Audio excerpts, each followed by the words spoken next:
Bonjour et bienvenue à tous. J'espère que vous passez des moments agréables et bénis dans la présence du Seigneur.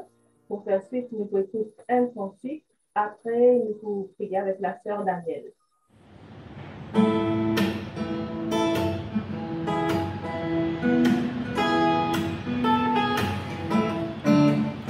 Je chanterai ton grand amour, l'hiver, l'été, la nuit, le jour, car cet amour est éternel, si grand et pourtant si réel, si grand et pourtant si réel, toujours, oui, toujours, toujours, oui, toujours, je chanterai ton grand amour, toujours, toujours, je chanterai ton grand amour, je chanterai dès le matin, quand tout éclaire sur mon chemin, je veux aussi chanter le soir, quand la nuit vient dans tous les noirs, quand la nuit vient dans tous les noirs, toujours, toujours, oui, toujours, je chanterai ton grand amour, toujours, toujours, je chanterai ton grand amour, je veux chanter sans me lasser. Tu m'as aimé, toi mon berger, j'ai pleuré, tu m'as consolé, j'ai été perdu, tu m'as trouvé, j'ai été perdu, tu m'as trouvé, toujours, oui, toujours, toujours, oui, toujours, je chanterai ton grand amour, toujours, toujours, je chanterai ton grand amour.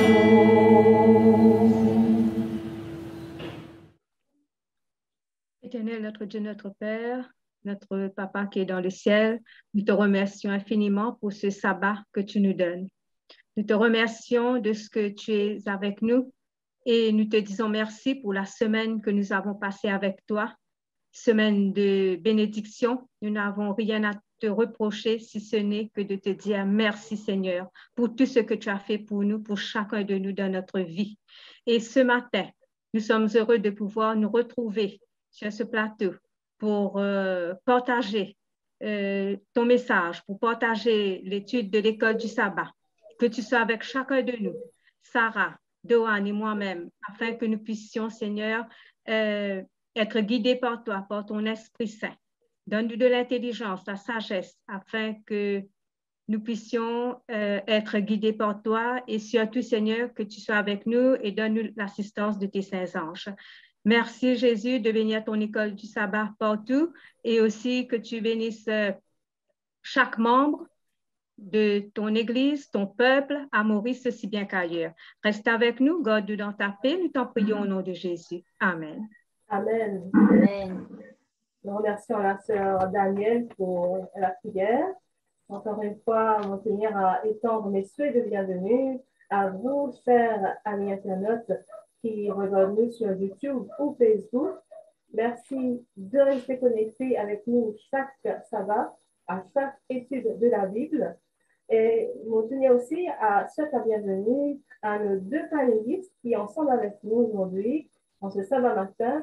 Donc, nous avons la sœur Danielle Boulaki de l'église de Roseville, qui est ancienne d'église, et la sœur de Anne Tigresse, l'aumônière du collège adventiste. Bienvenue à vous toutes les deux. Merci, Sarah. J'espère qu'il nous fait beaucoup de découvertes et de relations surprenantes sur cette leçon qui est fort intéressante et qui le Saint-Esprit a inspiré. Donc, on arrive à la 12e leçon de cette semaine, de ce trimestre, nous pouvons dire, l'avant-dernière leçon de ce trimestre. Nous explorons les différentes facettes du livre de Deutéronome et cette semaine, nous pouvons le la partie de Deutéronome qui concerne le Deutéronome et le Nouveau Testament. Nous trouver ensemble comment les auteurs du Nouveau Testament arrivaient à faire la référence, la citation sur le livre de Deutéronome. Et quand nous continuons la leçon aujourd'hui, le verset mémorisé est l'apocryphe dans le livre de Matthieu 4, verset 4.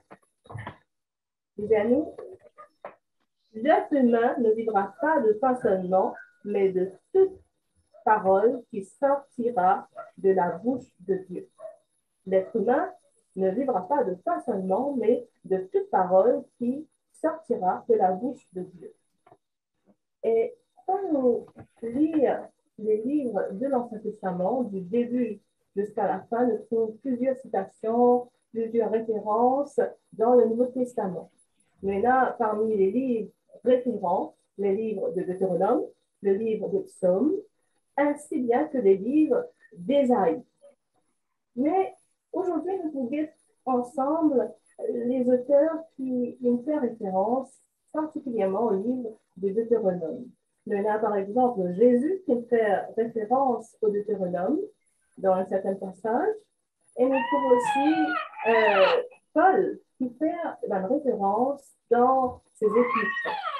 Et là, nous posons la question, alors que nous lisons dans le livre de Matthieu, chapitre 4, l'histoire de Jésus qui, là, dans le désert, après qui prend le baptême, mais qui fait Jésus dans le désert et qui fait à Satan une tente. Et là, nous pouvons voir ça ensemble avec la sœur Danielle. Et c'est un épisode très important, très intéressant. Là, c'est là que Jésus se prépare pour son ministère. Et c'était après son baptême. Et ce récit se trouve dans l'évangile de Matthieu, le chapitre 4, les versets 1 à 11. Jésus va passer 40 jours de jeûne dans le désert. Il va ni manger ni boire. Et Satan va profiter de cette faiblesse physique pour l'attaquer, pour le tenter, pour lui faire sortir de sa mission. Et là, il y a une discussion. Le diable, il fait des propositions et à chaque proposition, qu'est-ce que Jésus va faire? Jésus va lui répondre en citant le texte inspiré. Il va lui dire, il est écrit. Jésus va se baser sur le texte de la Bible, sur le texte de la parole de Dieu. Et la première proposition se trouve dans le livre de Matthieu, le chapitre 4, le verset 3. Je peux demander à Doane de faire la lecture. D'accord. Donc, Matthieu, chapitre 4. Et quel verset, sœur Danielle? Le verset 3. D'accord, je vais lire. Le tentateur s'étant approché lui dit, « Si tu es le Fils de Dieu, ordonne que ces pierres deviennent des pains. » Merci, Doane. Et au verset 4, nous voyons que Jésus va répondre, « Il est écrit. L'homme ne vivra pas de pain seulement, mais de toute parole qui sort de la bouche de Dieu. » Et ainsi de suite, encore deux tentations. Au verset 5, le diable le transporta dans la ville sainte cette fois-ci et le plaça sur le haut du temple.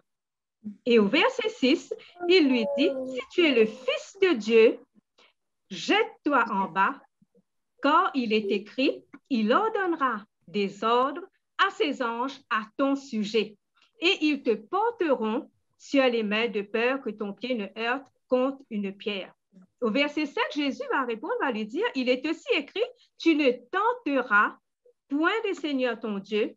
Et là, le diable le transporta une troisième fois sur une montagne très élevée. Lui montra tous les royaumes du monde et la gloire. Il lui dit, je te donnerai toutes ces choses si tu te prosternes et m'adores. Et là, au verset 10, Jésus va lui dire, retire-toi de moi, Satan, car il est écrit, tu adoreras le Seigneur ton Dieu et tu le serviras seul. Nous voyons que Jésus se base sur les textes de la Bible. Et le diable aussi connaît les Écritures. Lui aussi, il fait référence. Lui aussi utilise les textes. Et à la fin de cette discussion, Jésus va lui rappeler. C'est un rappel. Tu n'adoreras que le Seigneur, ton Dieu. Seul à ce moment, le diable va se retirer. Et ça nous arrive des fois à discuter aussi avec des gens et lorsqu'on cite des textes bibliques, ces personnes aussi utilisent également les Écritures. Et ça nous montre que le diable aussi connaît les Écritures. Et pour pouvoir citer les textes, ça veut dire qu'il étudie lui aussi les Écritures. Voilà, exactement. Et là, il y a une grande différence. Satan ne le fait pas pour la gloire de Dieu. Pourquoi? Parce que même s'il étudie, il ne l'applique pas dans sa propre vie. Nous sommes appelés à étudier la Bible et à la mettre en pratique. Satan, lui, utilise les Écritures pour essayer d'amener l'homme à se fier à lui-même et non à Dieu. Et ça nous montre que même de nos jours, il y a des personnes que nous côtoyons utilisent les Écritures de la même manière pour semer des doutes dans notre esprit, ainsi pour nous faire avoir un comportement qui n'est pas conforme à la parole de Dieu. Satan connaît très bien que Jésus est le Fils de Dieu. Il sait très bien que Jésus est venu dans ce monde, sur la terre, pour sauver l'humanité. Alors que Jésus a cette nature divine et homme, donc il avait les deux. Et quand Jésus a vécu sur la terre, il a vécu comme un simple homme, et le diable savait qu'il avait la possibilité de lui faire chuter. Qu'est-ce qu'il a fait? Il vient avec un objectif pour essayer de faire ce qu'il avait fait autrefois avec Adam et Ève au Jardin d'Éden. C'était l'opportunité pour lui. Il se trouve au centre et s'il n'arrive pas à faire chuter le Fils de l'homme, il aurait tout perdu. Et là, il va référer à ce qu'il avait dit au Jardin d'Éden avec Adam et Ève. Qu'est-ce qu'il va dire? Est-ce que Dieu a réellement dit ça? Est-ce que c'est ça qui est écrit? Et Jésus va répondre en utilisant la parole. Il est écrit. Nous devons nous aussi étudier la parole de Dieu, citer les textes et surtout mettre en pratique. Et dans la leçon précédente, nous avons vu qu'il faut imiter Dieu en tant qu'adorateur. Et l'apôtre Paul nous invite à être ses imitateurs. Deutéronome chapitre 10, le verset 17 nous dit « Car l'Éternel, votre Dieu, est le Dieu des dieux, le Seigneur des seigneurs, le Dieu grand, fort et terrible, qui ne fait point acceptation des personnes et qui ne reçoit point de présent. » Dieu ne fait pas de favoritisme. Jésus, lui, n'a pas fait d'exception à qui que ce soit. D'ailleurs, on lui a reproché d'avoir fréquenté des gens de mauvaise vie. Et ça, c'est important pour nous parce que des fois, nous aussi, il nous arrive de rentrer en contact avec des gens à l'église, de notre vie, de chaque jour, au travail. Et nous sommes appelés à imiter Jésus, à imiter Christ, c'est-à-dire pas d'exception. Des fois, ce n'est pas facile, mais par amour par amour pour Jésus et avec l'amour de Jésus régnant dans nos cœurs, nous arriverons à le faire. Rien n'est impossible à Dieu. Dans une des leçons précédentes, on avait vu ce commandement. Tu aimeras le Seigneur ton Dieu de tout ton cœur, de toute ton âme, de toute ta pensée et ainsi de suite. Et le deuxième qui est semblable, tu aimeras ton prochain comme toi-même. Et qui est mon prochain? C'est vous, c'est moi. Voilà. C'est tous ceux avec qui je rentre en contact. Celui-là est mon prochain. Sœur Daniel, il y a quelque chose de vraiment très frappant dans cette partie de la leçon, c'est que quand on dit lever le visage, il y avait une tendance dans cette époque, dans ce contexte, quand nous étudions la leçon, pour les juges ou les rois, quand ils devaient rendre un jugement, de lever entre guillemets le visage, c'est-à-dire de regarder le statut de la personne, la position de la personne avant de rendre un jugement favorable ou défavorable. Mais nous voyons qu'avec Dieu, le Dieu que nous servons, c'est un Dieu de justice. Il ne lève pas le visage, mais il rend la justice équitablement. Devant Dieu, nous sommes tous pareils. Que ce soit pour le jugement, nous sommes tous pareils, mais que ce soit pour le salut, nous sommes tous pareils. Nous sommes tous égaux. Nous sommes tous appelés à être des bénéficiaires, des héritiers de la grâce du salut que Dieu nous donne. Très bien. Merci, Sarah. Donc, je ne dois pas faire exception à personne et on doit mettre en pratique les valeurs chrétiennes que Dieu nous a données dans sa parole. Et alors que nous sommes dans le livre de Deutéronome, peut-être Doan pourrait nous éclaircir sur cette question très intéressante.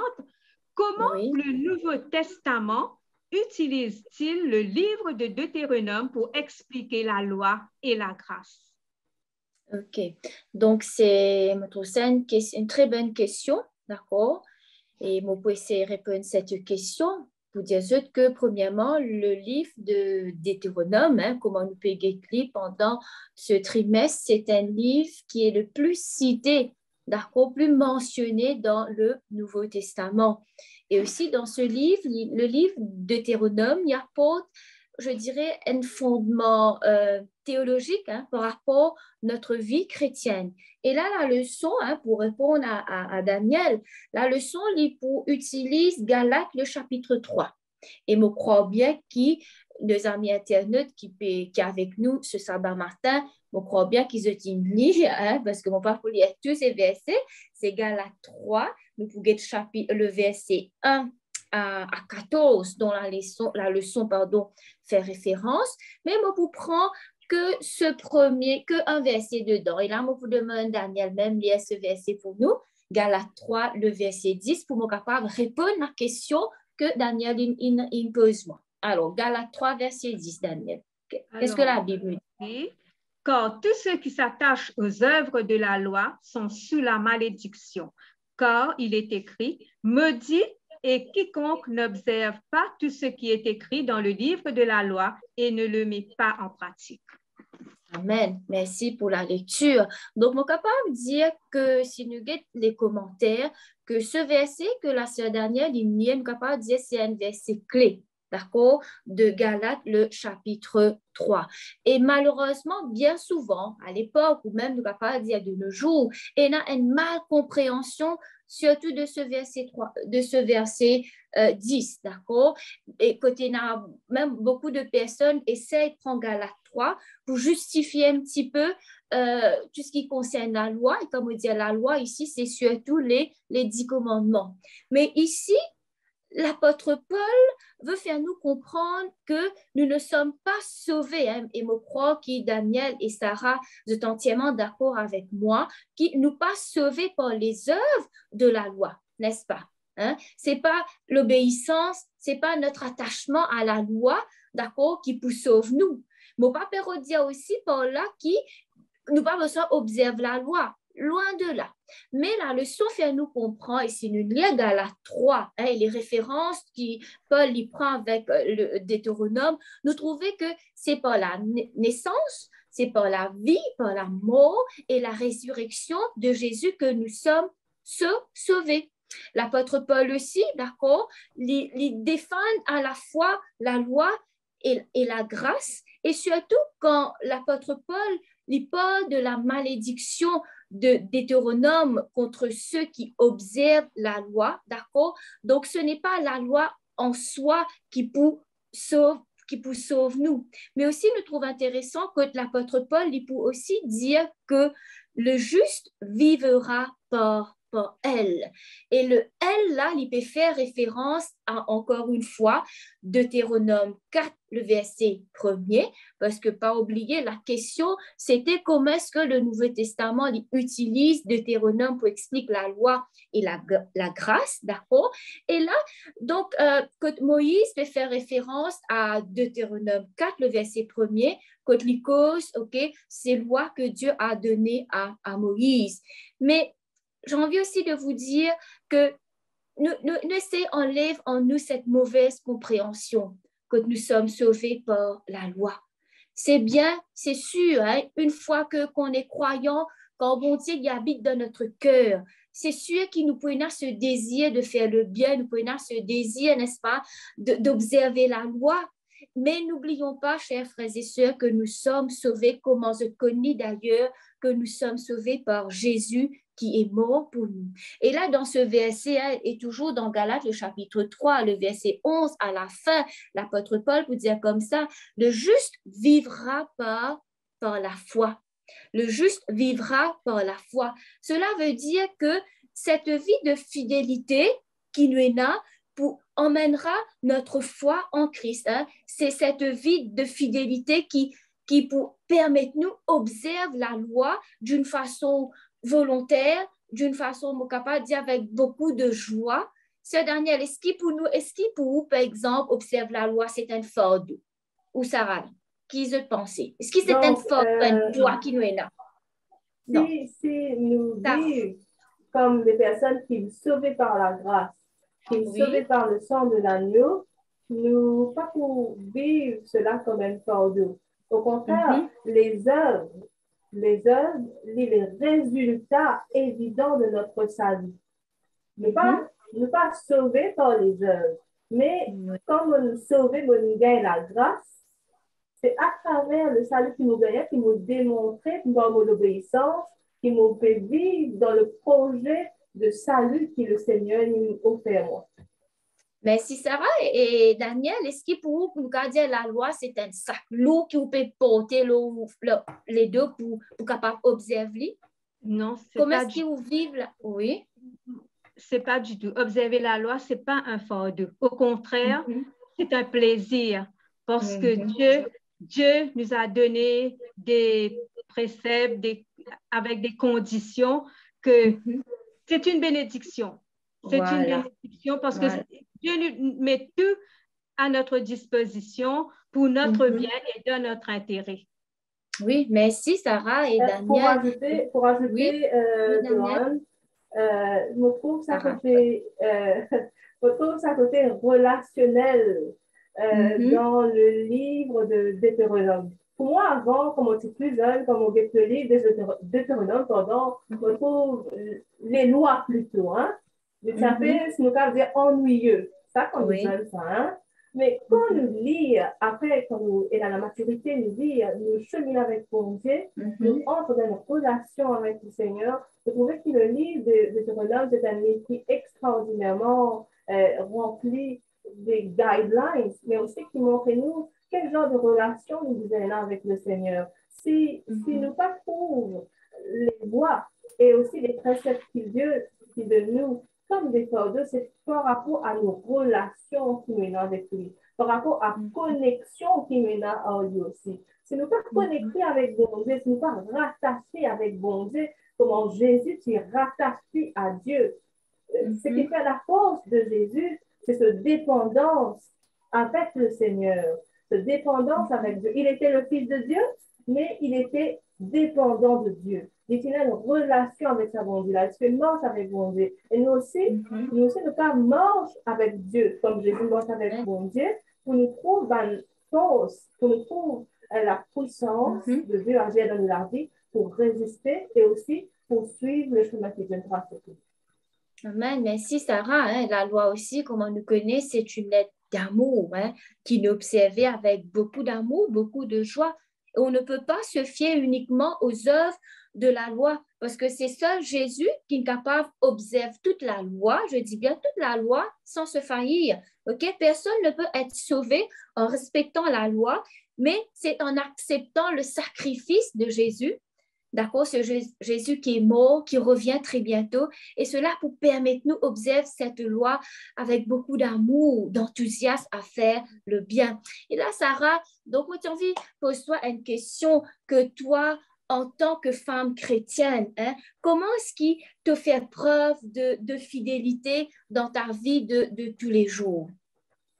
Alors, Parce que la leçon, vous pensez la dernière partie, il pose un petit peu là-dessus, n'est-ce pas? Hein? Et aussi pour bien les amis sûr. internautes qui peuvent suivre nous, sont capables dans la partie commentaire de notre réponse, hein, comment est-ce qu'ils ont de vivre, d'accord, la fidélité en tant qu'un chrétien? On Vous t'écoute, pensez Sarah. que quelquefois, dans la réponse qu'on donnait, nous finit à demi-mot, je nous ai bien répondre à Oui, cette question.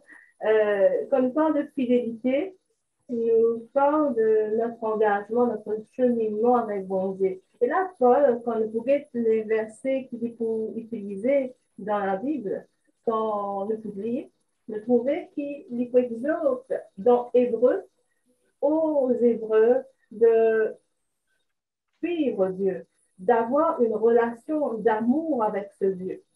Et Paul encourage nous à être fidèles avec Dieu en ayant cette crainte de Dieu, ce respect de Dieu.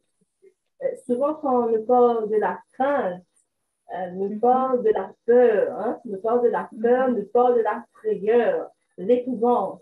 Mais quand nous lisons certains passages de la Bible, par exemple, quand nous parle de la crainte, il parle de la révérence, il parle du respect qui nous est là pour bon Dieu. Et comment nous parle et là le respect pour Dieu?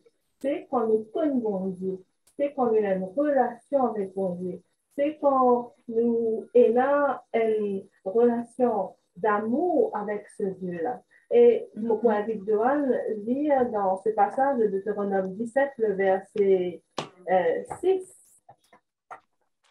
Deutéronome 17, le verset 6, 17, le verset 6. Et là, l'aspect, même si nous parlons de relation de fidélité, si nous sommes fidèles avec le Seigneur, si nous marchons avec Dieu, nous prenons un compte à rendre, que ce soit dans la bonne façon, dans le bon sens. Mais si nous pas marchons avec Dieu aussi maintenant, nous avons aussi un compte à rendre. Maintenant, cet aspect de jugement. Maintenant, cet aspect de jugement. Et c'est là que nous devons faire un peu attention. Nous pouvons laisser lire ce passage pour nous et que nous pouvons faire attention sur cela. Alors, Deutéronome 17, le verset, tu m'as dit le verset? 6. 6, ok. Celui qui mérite la mort sera exécuté sur la déposition de 2 ou de 3 témoins. Il ne sera pas mis à mort sur la déposition d'un seul témoin. Alors, vous remarquez que, comme on le trouvait bien avant avec la leçon de lundi, lever les yeux, qu'il nous servit un bon Dieu qui est juste, qui est droit. C'est-à-dire que si je suis coupable, je ne serai pas déclaré innocent devant Dieu. Et si je suis juste, je serai déclaré juste. Mais si mon coupable besoin répondre de ça et mon besoin paye le prix fort. Et ce qui peut te refaire les Hébreux comprennent à ce moment-là, c'est que quand nous disons qu'il nous faut accepter le Seigneur, accepter mort avec lui, nous devons vivre un vie d'obéissance. Je ne veux pas dire qu'ils m'ont accepté de paroles, de mots, mais seulement quand on paye moi, c'est tout à fait le contraire qui peut passer dans mon vie. Et là, les anneaux qui, quand on arrive à un moment où nous devons répondre à Dieu, à rendre des comptes, il faut arriver, si on fait ce qui est bien, si on accepte Dieu, nous pouvons gagner une réponse positive. Pas oublier le jugement, tout le monde passe par le jugement, pas qu'il n'y a aucune exception. Mais, prenez une affaire qui peut être différente. Si on suit Dieu, si on est fidèle jusqu'à la fin, on prenez une réponse favorable. Mais si on n'est pas fidèle et qu'on choisit un autre chemin, qui peut arriver, on a une conséquence. Et là, malheureusement, quand on donne ça verset-là, souvent dans la Bible, on dit que là, un grincement des dents et des pleurs, nous assez peur. Malheureusement, c'est une conséquence qui prennent là. Mais malgré le fait qu'ils vont dire, il dit à nous, voici, je mets la vie et la mort devant toi, choisis la mort. Dieu encore lance un appel en nous aujourd'hui. Il n'est pas juste à toutes les autres personnes, mais aussi à moi, à vous. Nous avons encore un choix à faire. Quel choix, quel chemin nous prenons? Notre fidélité, c'est quelque chose qui est individuel, qui est personnel, un cheminement qui nous a mené vers Dieu tous les jours, à chaque étape de notre vie, malgré tout ce qui nous fait trouver des héros. Et là, quand nous pouvons continuer, des fois, nous cadres, nous compte, comme la sœur Danielle, tu peux dire avant, dans la leçon de dimanche, qui nous cadre pour nous regarder toutes sortes de courants et d'écoles de pensée. Il y a toutes sortes de personnes qui remettent en doute la parole de Dieu. Et peut-être dans l'érudit de la Bible, dans le théologien, qui est souvent pas attesté l'autorité de l'Ancien Testament. Mais vous trouvez que les auteurs du Nouveau Testament, pardon, utilisent les écrits de l'Ancien Testament comme un appel pressant pour exhorter les hommes à marcher avec fidélité et avoir une relation spirituelle qui grandit avec le Seigneur. Et là, il y a des affaires qui me sont contents de partager avec eux, qui est extrêmement, pour paraphraser le tout, qui extrêmement touche-moi, comme on lit cette leçon par rapport au verset en mémorisé. Quand vous dites les trois versets que Jésus utilisait, les trouve dans Deutéronome. Tous les trois versets dans le Deutéronome. Et là, un verset qui le trouvait, quand il utilise la Bible, Satan aussi utilise la Bible dans deuxième tentation, il utilise la Bible aussi. Il utilise dans le mot biblique. Comme on a seul dire, pas oublier, Satan aussi connaît la Bible. Et si Jésus pour faire, quand il écoute Satan dire ces choses-là, il faut baser dans la Bible et nous trouver dans la première réponse qu'il faut donner, il faut faire nous constater qu'il est là dans les hommes pour lutter contre les tentations, peu importe que devenir. Dieu donne nous trois hommes efficaces pour lutter contre les tentations, quand il y a la réponse que Jésus donne au diable. Premier exemple qu'il trouvait, c'est que Jésus, quand il faut causer, il faut rappeler nous qui vont Dieu faire, c'est-à-dire il faut inculquer la reconnaissance de la vie. Mais reconnaître ce qu'ils vont Dieu faire avant dans la vie, dans le passé, comment il conduit à moi. Et puis, il faut aussi dire qui ça l'a pour Dieu était, c'est-à-dire un Dieu souverain, un Dieu qui est puissant, qui est vivant. Et il faut aussi rappeler aussi par ce qu'il veut dire que l'homme ne vivra pas de pain seulement, mais de toute parole que Dieu vous prononcer. Il faut rappeler aussi ce que bon Dieu peut faire, ce que bon Dieu peut faire, c'est-à-dire des promesses de Dieu. Quand vous tentez dans n'importe quelle situation, vous savez, les tentations peuvent venir dans n'importe quelle façon. Subtilement, dans une situation difficile, les parents rappelle-nous qui s'en a bon Dieu été, premièrement. Ce qu'il fait pour nous dans le passé. Et aussi, des promesses que Dieu il fait aussi. Deuxièmement, quand Satan pour continuer à attaquer Jésus, Jésus, il veut dire, tu ne tenteras pas le Seigneur ton Dieu. C'est-à-dire, tu ne peux pas mettre en doute le caractère et la puissance de Dieu. Tu ne peux pas mettre en doute, ne pas dire, les promesses de Dieu aussi. Mais au contraire, c'est pour faire mon Dieu confiance. Je trouve un parallèle quand le verset aussi entre les Israélites dans le désert et Jésus qui est dans le désert aussi. C'est un peu un rappel court, mais donc nous rappelle un peu les choses. Je trouvais qu'ils ont une faillite, à la faute d'une faillite, Jésus, il réussit. Parce que Jésus, tu connais sa volonté là. Jésus, tu as une relation avec sa volonté là. Et là, quand on trouve que Jésus n'est pas doute de ce que Dieu peut accomplir, de la puissance de Dieu, du caractère de Dieu, il est pour faire, il dit qu'on a dans ce troisième réponse un élément d'obéissance. C'est-à-dire que même si mon papa trouve le bout du tunnel, même si mon papa trouve qu'il peut arriver après, comme on peut être autour de moi, je ne connais pas comment mon ministère peut être. Jésus fait début dans le ministère. C'est vrai, il était le Fils de Dieu, il sait comme toutes choses, mais c'est pas une petite chose que tu peux arriver devant lui. Il décide pour faire confiance à Dieu en ayant une vie d'obéissance parce qu'il connaît en qui ça va l'histoire. Et pour moi, aujourd'hui, quand nous vivons la vie de tous les jours, nous posons cette question. Il y a beaucoup de tentations qui viennent, beaucoup d'épreuves qui submergent nous dans la vie de tous les jours. Mais comment nous faire face à cela? Comment nous faire face aux tentations alors qu'ils nous sentent encombrés, nous trouvent des problèmes et des problèmes, des difficultés et des difficultés.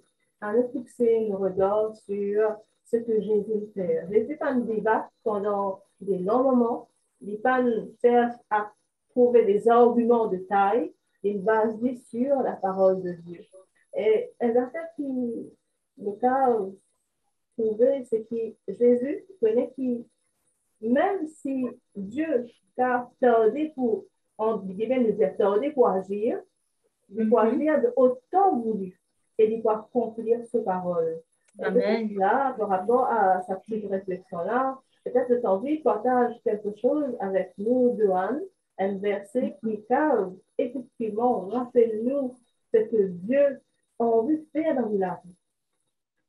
Peut-être moi, il y a un verset donc, qui me vient à l'esprit, d'accord? Donc, juste relire dans la Bible. Cela trouve dans Josué, et m'invite Dieu ouvert de la Bible dans Josué, le chapitre 1er, d'accord? Le verset 8, que vous dites nous comme ça, je lis, que ce livre de la loi ne s'éloigne pas de ta bouche, d'accord? Médite-le jour et nuit pour agir fidèlement selon tout ce qui est écrit, car c'est alors que tu auras du succès dans tes entreprises, c'est alors que tu réussiras.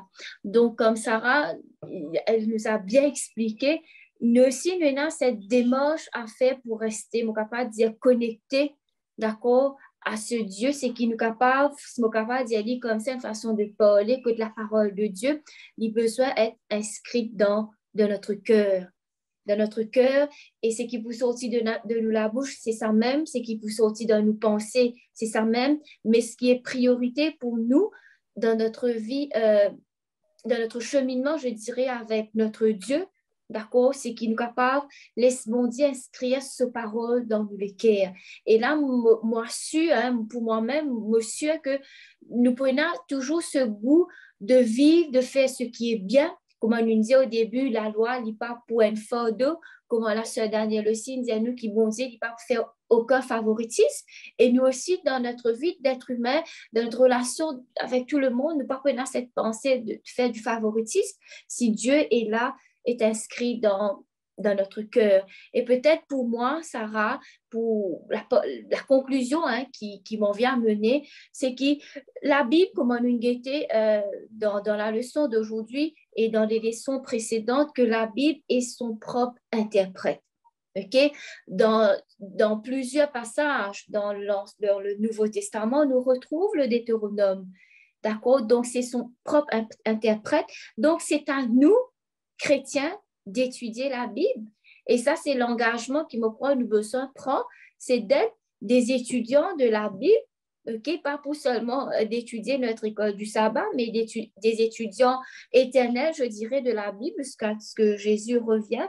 D'accord? Nous besoin toujours sentir, nous, ma conclusion, c'est que nous besoin laisse la parole de Dieu vivre et demeure en nous et qu'il est capable, nous aussi, pareil comme les apôtres, il prend les écrits de l'Ancien Testament qui nous-mêmes, nous de même, dans ce monde où nous vivons en 2021, qui nous capables, si ces écrits de la Bible à nos collègues, nos voisins, nos familles. Donc, c'est ça un petit peu ma conclusion. Voilà. Peut-être une autre la personne. sœur Danielle voudrait partager le mot de la fin avec nous. Voilà, merci. Et donc, moi, je peux dire que, comme tu viens de dire tout à l'heure, que nous besoin de l'obéissance, la fidélité, et comme les enfants, tu as mentionné, comme les enfants d'Israël, même si tu peux chuter, bon Dieu, tu es toujours avec eux. Hein? Tu as envie de faire atteindre ça l'objectif là. Hein? Et moi, me dire que même dans les moments les plus difficiles, nous sommes capables de traverser une tempête, un orage, mais réclame promesse bon Dieu. Dans les moments les plus difficiles, il y a une relation plus forte avec Dieu. Et moi, il y a un verset qui me très apprécié, qui se trouve dans Ésaïe chapitre 41, le verset 10, qui dit à nous, ne crains rien quand je suis avec toi. Ne promène pas des regards inquiets quand je suis ton Dieu. Je te fortifie, je viens à ton secours et je te soutiens de ma droite triomphante. Sarah, comme tu viens de dire, l'obéissance, la fidélité, Dieu appelle-nous à être une lumière. Et ce que Dieu veut pour son peuple, c'est qu'il soit une lumière pour tous ceux qui nous entourent. Quand Jésus dit, vous êtes la lumière du monde, une ville cachée sur une montagne ne peut être cachée. Dieu nous invite à être cette lumière qui possède la parole de Dieu, qui vit la parole de Dieu, qui la met en pratique dans notre vie de chaque jour et qui permet ainsi aux autres d'en bénéficier. Amen. Et c'est une très belle leçon et c'est vraiment, comment je vais dire, c'est vraiment émouvant, cette leçon, de voir la grandeur de Dieu, ce que Dieu peut faire dans notre vie. C'est vrai que cette leçon, elle est vraiment édifiante. Peut-être que 30 minutes, quelques minutes ne suffisent pas pour parler tellement il y a beaucoup de choses à découvrir dans cette leçon. Et malheureusement, nous pouvons terminer la même, mais je remercie les autres pour leur participation, pour les révélations et aussi pour les leçons vraiment extraordinaires que nous trouvons ensemble avec eux autres. C'est vrai que cela permet de nous grandir chaque jour, de jour en jour avec le Seigneur et qui nous garde constamment préparés pour la venue de son retour. Donc, nous tout terminons par la prière et nous aussi déclarons rendez-vous pour la semaine prochaine pour une nouvelle leçon et une nouvelle révélation que le Seigneur encore est là pour nous. Prions ensemble. Seigneur, Père éternel, ouvre nos yeux, ouvre nos cœurs, afin que nous puissions recevoir cette parole de vérité dans notre vie. Nous apprenons beaucoup de choses extraordinaires sur toi, Seigneur, sur le plan du salut qui te dévoilé pour nous, mais aussi, Seigneur, sur le rôle en tant qu'enfant de Dieu. Père, bien souvent, nous luttons comme les Israélites, nous trébucher comme eux, mais c'est toujours un Dieu qui est rempli de grâce, un Dieu qui est rempli d'amour pour chacun de ses enfants. Il nous garde à l'exemple de Jésus, dire il est écrit, mais aussi vivre un vie d'obéissance, un vie qui est attaché à toi totalement, afin que nous donnions la lumière pour chaque personne qui nous rencontre. Nous demandons que donne-nous dans de la paix, reste avec nous, au nom de Jésus. Amen. Amen. On tenir à remercier nos deux panélistes qui sont avec moi pendant cette étude. Merci pour les mots d'exhortation. Merci pour les partages que nous menons, pour les bons moments que nous partageons aussi. J'espère qu'il ne sera pas la dernière fois et qu'il y aura encore des prochaines fois que nous partageons encore des résolutions avec le Seigneur, avec tout le monde. J'espère qu'il nous passe une semaine bénie et riche dans le Seigneur et qui salut son nom, les prépare nous pour la semaine à venir. Et nous donnons rendez-vous pour la semaine prochaine, la 13e leçon qui fait la pour titre la résurrection de Moïse. Peut-être que ce sera la dernière leçon que nous pourrons étudier la semaine prochaine, mais qui nous parle dans lesquelles les paroles que nous étudions ensemble pendant ce trimestre sur les Deutéronomes, afin qu'ils deviennent des paroles de fer dans la vie et qu'ils deviennent une bénédiction pour tout un chacun. Sur ce, nous souhaitons une bonne et agréable journée de sabbat et aussi au revoir et à très bientôt. Au revoir tout le monde. Au revoir.